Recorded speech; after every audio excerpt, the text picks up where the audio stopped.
Today we're going to talk about another broad area of primary law, administrative law, also known as regulations or rules. Administrative law is not made by the legislature or by the courts, but by the executive branch through its various departments and agencies. So how does that happen? Well, basically Congress is empowered to do two different things: make laws, which you're all familiar with, and delegate lawmaking power to other entities. So who does Congress delegate to? And that is primarily to these executive branch agencies. We'll spend the rest of the class talking about administrative regulations, or we usually just say regulations, and the administrative agencies that create this kind of law. So what is a regulation? It's a detailed administrative order, similar in form to a statute, which of course is promulgated by the legislature.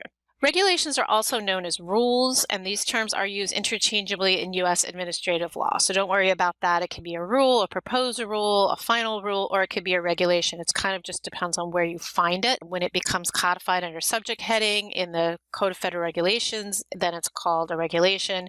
When it's in the Federal Register and it's proposed or final form, it's usually called a rule. But it kind of means the same thing. Keep in mind that administrative law is promulgated at both the federal and the state level. So while federal agencies are busy issuing regulations, and believe me, they are busy, there's tons of these things being issued every day, so are New York state agencies and the agencies in all the other states as well. Administrative law is a huge body of primary law, which is why we spend a fair amount of time on it. A little bit more detail. What is administrative law? As I said, regulations are nothing more than rules generated by federal or state agencies to implement statutes. Why does this happen? Often Congress or a state legislature will authorize an agency to promulgate regulations in order to provide more complexity to a particular act than the legislature wants to include in the statute itself. So they might have general language in the statute, but they want the agency to give the entities that it is responsible for governing specific mandate on how to go about complying with the statute. So that could be one example. And while regulatory agencies are part of an answer to the executive branch of government, their rulemaking power derives strictly from a legislative delegation of power. So Congress, for example, authorized the Internal Revenue Service to generate a detailed regulatory scheme that expands on the provisions of the U.S. tax code. So that's one example there. And you can imagine that the same thing is true with the SEC and the USDA and the FDA and all the federal administrative agencies that you're familiar with. So essentially in this type of situation, the legislative body delegates a limited authority to the agency to make law. Regulations flesh out the scope and the applicability of a statute, but regulations cannot conflict with the statute or exceed the agency's legislative mandate, so they can't go beyond what Congress has told them that they're allowed to do. If they do, the regulations that they promulgate are subject to being invalidated by the courts as exceeding statutory authority, and you'll often see attorneys that specialize in challenging a particular kind of regulation in court, and their argument is that they've exceeded their authority, and sometimes they win and sometimes they lose, depending on what their argument is and what the situation is. But it's not at all unusual for a court to find that an agency has exceeded its authority and to find the regulation is invalid, and the agency will either just drop it or they'll go back and they'll promulgate a new revised regulations, hopefully to meet the next challenge that they face in court. So agency powers. Agencies are kind of strange animals in that they have quasi-legislative powers that we talked about already. They can write law, in their case it's regulations or rules. They have the quasi-executive power. They can investigate and prosecute violators of agency rules, so they write the rules and then they can go after them. And then quasi-judicial power, so not only do they write the laws and enforce them, but they actually can conduct hearing within the agency themselves. And now every agency doesn't do this the same way. Some have hearings, some don't have hearings. You really have to look at the agency website to figure that out. But many of them have their own quasi-judicial tribunals within the agency itself, where they'll hear hearings, they'll subpoena witnesses, impose penalties, and make orders, which are then binding upon the parties involved. But also, if you read an agency decision, you could kind of get a hint of what might happen if you were dealing with a similar circumstance, and you could advise your client by looking at the agency opinions in your particular area of specialty. So why is administrative law research important? Why are we spending two classes today and the next class as well? We'll be talking about administrative law. And it's because it's so pervasive. It's because it governs every possible area of life or business or client that you'll represent.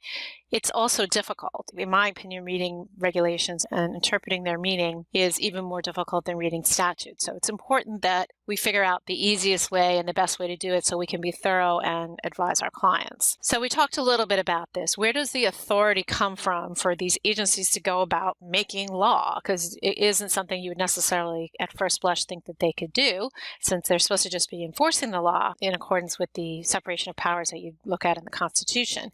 And as I mentioned, it comes from Congress, and it's called enabling legislation.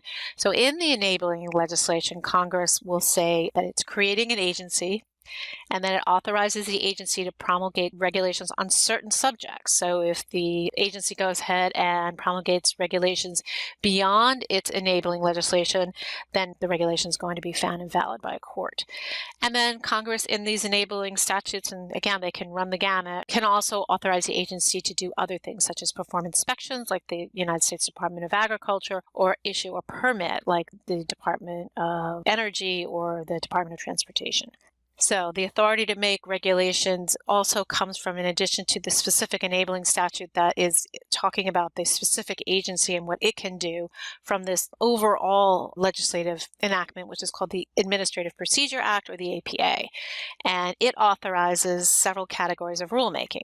We're going to focus on notice and comment rulemaking, which basically the gist of that is it requires agencies to give the public notice when they're starting to make a new or when they're going to amend an old regulation, and that's called an NPRM, Notice of Proposed Rulemaking, which would go in the Federal Register. And this notice and comment rulemaking procedure requires agencies to publish both proposed and final regulations, so everybody can take a look at them.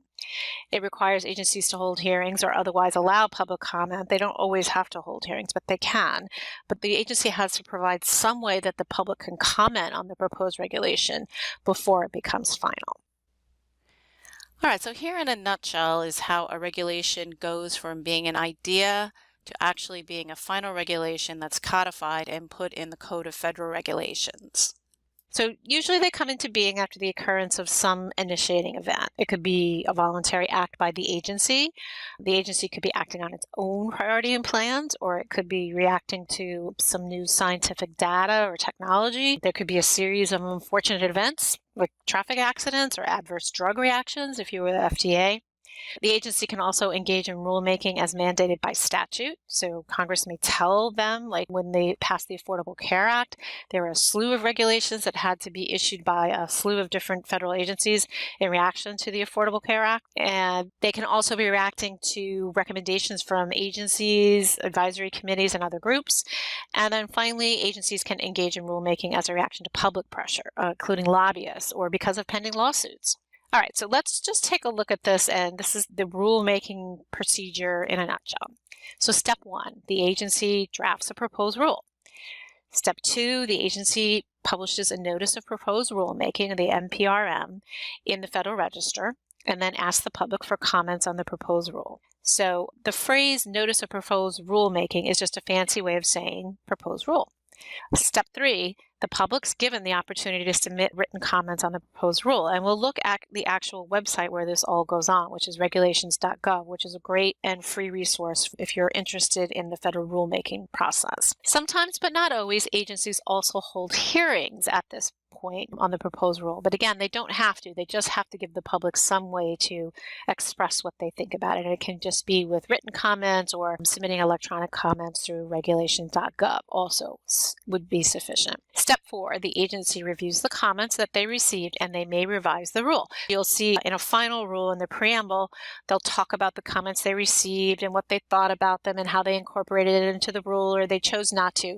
But you'll see they actually react to the comments that they received. And step 5, the agency prepares and publishes the final rule in the Federal Register.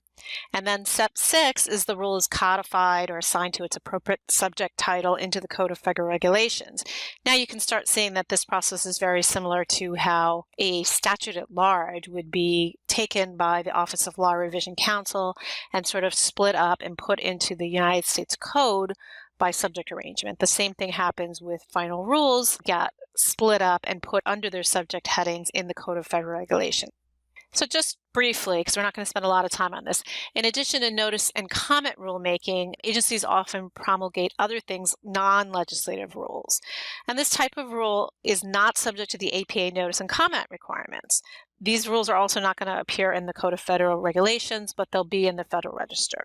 I just wanted you to know that these things are out there and they exist. Examples of those: procedural rules, so the agency is talking about maybe how they run a hearing. Interpreted rules or guidance documents, so they're giving a little bit more information about a particular thing that they had promulgated before. And policy statements. So these are not subject to the public being able to comment on them, and the agency has no obligation to consider public comments that they receive on these sorts of non-legislative rules. So this is kind of an interesting history. It was surprising to me when I first heard this a couple years ago that before 1936, which is not that distant, there was no official source for publication of administrative rules and regulations. So there was really no place to go to find out what the federal government's regulations were. They've always been a part of the legal landscape. They've been in existence as far back as the 18th century. But publication was at best haphazard, irregular, and at worst was not done at all. So the core sources of federal administrative materials got their start in the rapid expansion of the executive and administrative law that was created during the New Deal, when the federal government really expanded. And the idea that we needed to actually publish and organize our regulations was triggered by these hot oil cases. And those cases arose out of a dispute involving quotas placed on the interstate shipment of petroleum products. The dispute was heard by the Supreme Court before anyone realized that the code section in controversy had already been altered by an executive order. So they were all arguing about a code provision that didn't even exist anymore. Everybody was embarrassed. Both sides were embarrassed. The Supreme Court was angry, and everybody realized at that point something needed to be done about the situation. So when it became clear that the federal government itself didn't know the current state of its own regulation, Congress passed the Federal Register Act, which required, among other things, the timely publication of all federal regulations. So in order to facilitate legal research and the current status of federal regulation, the Act also required the federal government to codify or put all of the regulations into a subject arrangement. So again, like the United States Code, we're going to have the publication of the rule in the form of the rule, but then it's also going to be taken and arranged under subject arrangement so that attorneys out in the field could do research in their areas of specialty. So here's what the Federal Register looks like. And again, this is where the rules, the proposed rules and the notices and the final rules are published. And every proposed and final rule must specify the CFR part that it's going to affect. That makes it much easier for you as a legal researcher to trace changes to the CFR that have occurred as a result of the new rules that come down the pike. In 1946, Congress passed the Administrative Procedure Act, which I talked about before, and which greatly expanded the scope of the federal administrative regime by requiring the publication and this whole notice and comment rulemaking scheme. Agencies now preface final rules with a preamble summarizing the comments they received, and I already kind of talked about this, and their response to the comments. The preambles are not reprinted in the Code of Federal Regulations, so don't look for them there, but they can be invaluable in helping to explain the scope and the meaning of a regulation. It's kind of like a legislative history for a regulation. It's the same way that a committee report might help you to determine the legislative intent behind a statute. These preambles to the final rule will tell you, why did the agency incorporate one comment and why did it reject another? Why did it decide to change the proposed regulation either marginally or to a large degree? And it will help you to possibly interpret how they intend the regulation to be applied in the field. Let's just take a look. Sometimes a picture's worth 1,000 words. So here we are, we're in the Federal Register, and here you'll see right away, this is a notice of proposed rulemaking. The agency, which is the Health and Human Services, is telling the world that it's going to be making a rule, and it's giving the public notice what the rule is going to do, and it has to do with the World Trade Center health program. Here's another one. This time the agency is the Coast Guard, and this is a final rule. And this is an example of what I've been talking about. You can see they kind of go through this litany of what's going on. On July 6th, we published a notice of proposed rulemaking on this drawbridge regulation that we planned on issuing. We received no public comments on the proposed rule. No public meeting was requested and none was held. Okay, so that's an example of one that the agency went ahead and engaged in the notice of proposed rulemaking, but no public comments were received, and that happens as well. And here is the opposite situation where the agency is saying that they received 2,677 pieces of correspondence on a proposed rule that they had published. So it could go either way, depending on what it is that they're proposing. Obviously, the more controversial, the more comments, the more likely that it's going to cost an industry money, the more likely they are to get lobbyists, and then there's going to be lots of comments. Whereas if they're just changing the hours of a drawbridge, not so likely to have comments. And here you can see this, what I talked about, they're going through their thought process of we received comments that were outside the scope of the proposed rule that are not addressed in this final rule. And then you can read this for yourself and see how they deal with comments that they don't necessarily want to incorporate into the rule, but they do have to deal with the comments. They have to say, yes, we got them. Yes, we thought about them. And here's what we're going to do about them, which is basically not incorporate them into the rule because we don't think they're relevant. But they have to tell that, and you'll see all sorts of explanations. It's very helpful stuff. Okay, so that's Federal Register, that's rulemaking, that's how regulations get started.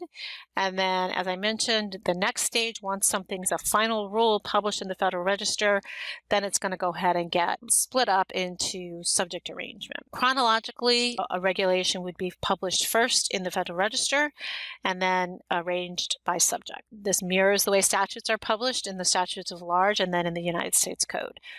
The Federal Register publishes proposed and final regulations, notices, announcements, etc. And not everything, as I mentioned before, that's in the Federal Register that may be interesting to you as a legal researcher is going to go into the CFR, so keep that in mind. All right, so let's actually talk about the Code of Federal Regulations now. Like the United States Code, Code of Federal Regulations is a codification of the general and permanent rules now instead of legislation that has been published in the Federal Register.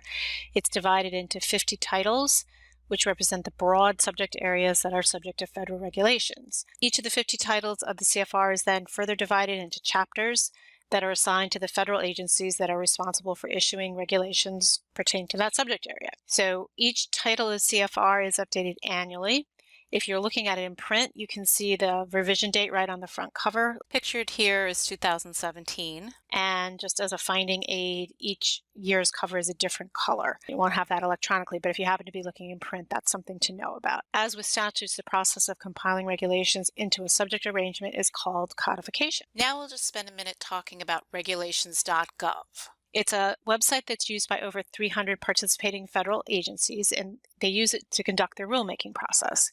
Unfortunately, not all federal agencies participate in regulations.gov. The non-participating agents, two significant ones, are the Federal Communications Commission, FCC, and the Securities and Exchange Commission, SEC. If you wanted to engage in the rulemaking process with one of those agencies, you would have to go to their website. So through regulations.gov, participating agencies publish their proposed and final rules, and then they solicit and receive comments from the public on the proposed rules. So if you wanted to comment on a rule that was being proposed by a participating agency, you would go right to regulations.gov and not only review the rule there, but you could also make your comment through the interface that they have set up. You can also find final regulations, so something that's already gone all the way through the rulemaking process and it's final now. You can look at that on regulations.gov, as well as notices, science and technical findings, guidance, adjudications, those quasi-judicial court-like determinations that I talked about at the beginning of the lecture. And then you can look at the Unified Agenda and Regulatory Plan, which I'll spend some time talking about at the very end of this lecture. I'll show you now how you navigate regulations.gov. Here's just some background information. There's the agencies, so you know which agencies participate. And that's not all 300 of them, but that's the big partner agencies. And if you want to look at the full list, just scroll down a little bit. You can see at the bottom there, they talk about the 300 agencies. You click on that participating agencies, and it'll give you the full list. So you could look at that before you started searching to see whether the agency you were interested in actually used regulations.gov to do its rulemaking. So here's the regulatory process. Every time you look at a rule on regulations.gov, you can see where it is in this process. So it'll be highlighted, and you'll see whether it's a pre-rule, whether it's a proposed rule, which means that you can still make comments on behalf of yourself or your client, or it's already a final rule, which would mean that it was closed for comment.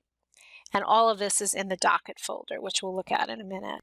Okay, so here I am on regulations.gov, and I want to find out something about the Department of Interior's review regarding possibly changing the protected status of federal lands that are currently designated as national monuments. Say I heard something on the media, or I'm interested on my own behalf, or maybe I represent a client interested in the issue. So I can do a search right here from regulations.gov on the landing page, and I just put in national monument. And now here you can see that the search actually works pretty well. There's the notice that I'm interested in. It's just the second result. So now if I want to go and find out more about this, if it looks like it's the right result, I go to the summary information page. So I look at all of that, I see if it's the notice I was looking for, and if I want to find out more information even than that, I click on this docket folder. Just keep in mind this is a notice, but it would work the same way if it was a proposed rule or a rule. These docket folders and all of this information works the same. I'll show you a rule in a minute so you can see that it looks the same, but I picked this one just because it's so controversial. The Department of Interior has received almost 200,000 comments on this particular notice. I can go ahead and read all the comments myself if I want, or if it's something that I want to comment on my own behalf or the behalf of my client, I would do that here. The notice is still open for comment, so I can make a comment. And in fact, I did when I was here that day taping this in the summer, and I made a comment on this particular notice. And you can tell that it's open and available for comment by that comment now button is still there. Okay, and so here is a similar thing on regulations.gov, but it's actually a proposed rule, and I just wanted to show you that it looks the same. It's designated as PR on that summary page, so you can tell that it's in the proposed rule stage easily. Comment now button is there, so you can make comments on your own behalf or on behalf of your client. You can see this one's only received 12 comments so far, so not nearly as controversial. And since it's a rule, it also provides you with the regulatory timeline, and you can easily see by the highlighted stage, it's at the proposed rule stage, and also by the fact that it says current stage.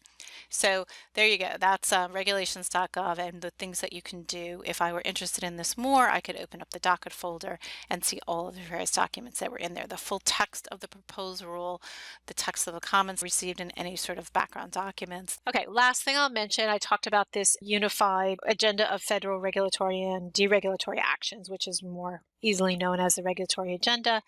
And basically, this is just a biannual update of planned rules for each federal agency, along with their justifications and their expected timelines.